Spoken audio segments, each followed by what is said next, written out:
Hi everybody, it's Wednesday, January 21st, and I'm Ryan Ferns from the West Virginia State Senate giving today's rundown of today's events. And started off the day early again today at 7:30. We had a Senate leadership meeting. Just all the committee chairmen got together and talked about our plans for the upcoming days and weeks, and kind of talking about how and when we're going to run different bills that have been assigned to our different committees.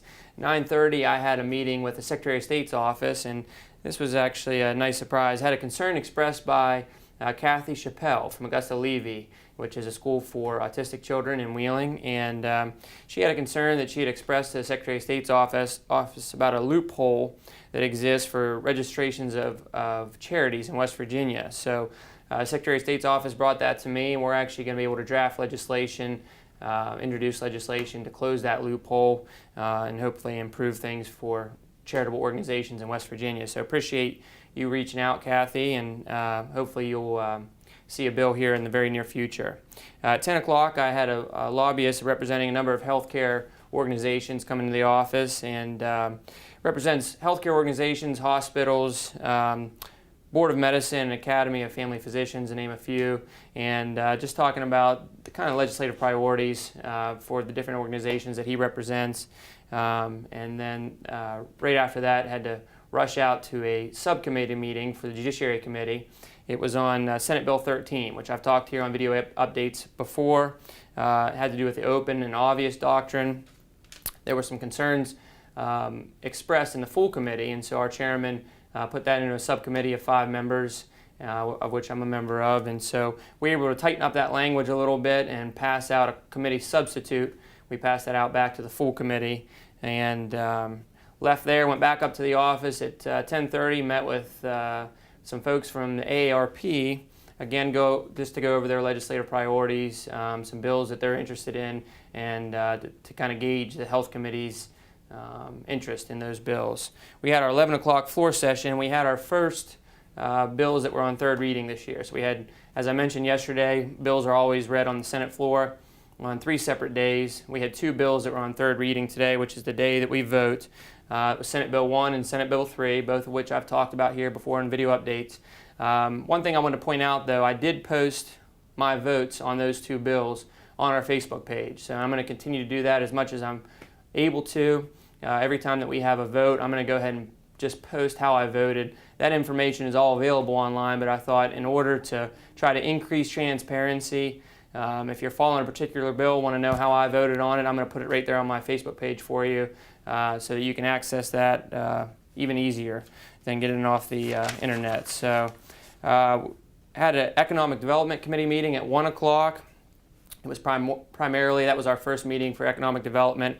I am the vice chair of that committee, and the purpose of the meeting was primarily for organizational motions in order to allow our chairman to set the agenda and things like that.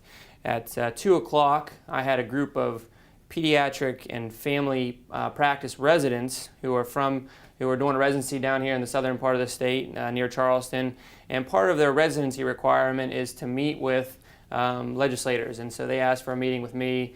Being as I'm chairman of the health committee, they thought we might have some good topics to discuss, and so I spent a little time with them explaining the legislative process, just giving them an education on the different bills that are going to be of high priority, or that have a high level of public interest, and talked over those with that group. There was 4 of them that came in and had a good talk with them. At 3 o'clock, we had our full Judiciary Committee meeting, and so one of the items we took up was that Senate Bill 13 that we had passed out of subcommittee earlier in the day, and we were able to pass that bill out of the Judiciary Committee. Then we had a list of rules bills, which I've talked about on here before, different state agencies promulgating rules that go through the legislative process, go through legislative rulemaking review, and we passed all those out as well. And then at 4 o'clock, I had a meeting with a local maternal fetal specialist, a physician here, and the purpose of the meeting, myself, vice chairman of the health committee in the Senate, and both the chairman and vice chairman of the health committee in the House, met with this gentleman who's a specialist to talk about the Pain Capable Unborn Child Protection Act and the timelines that are in there that have been highly debated. And we wanted to get his expertise, his expert opinion on those timelines and how we can best determine the appropriate timeline for that particular bill. So many of you out there who are pro-life supporters, I know we heard heard from a lot of you last year and are continue to hear from you this year.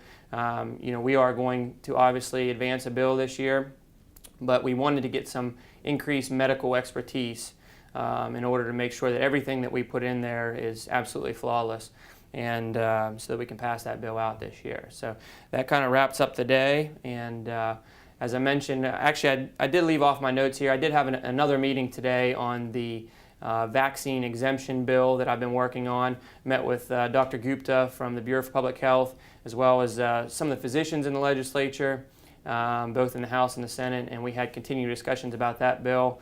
A couple areas I think we might be looking at on compromise, so I'll keep you posted on that. And eventually here in the very near future, when we get ready to take that bill up, I'll do probably one of these video updates just specifically on that bill. So keep an eye out for that. Again, thank you for all of your input. Please keep the questions and comments coming, and look forward to talking to you tomorrow. Thank you.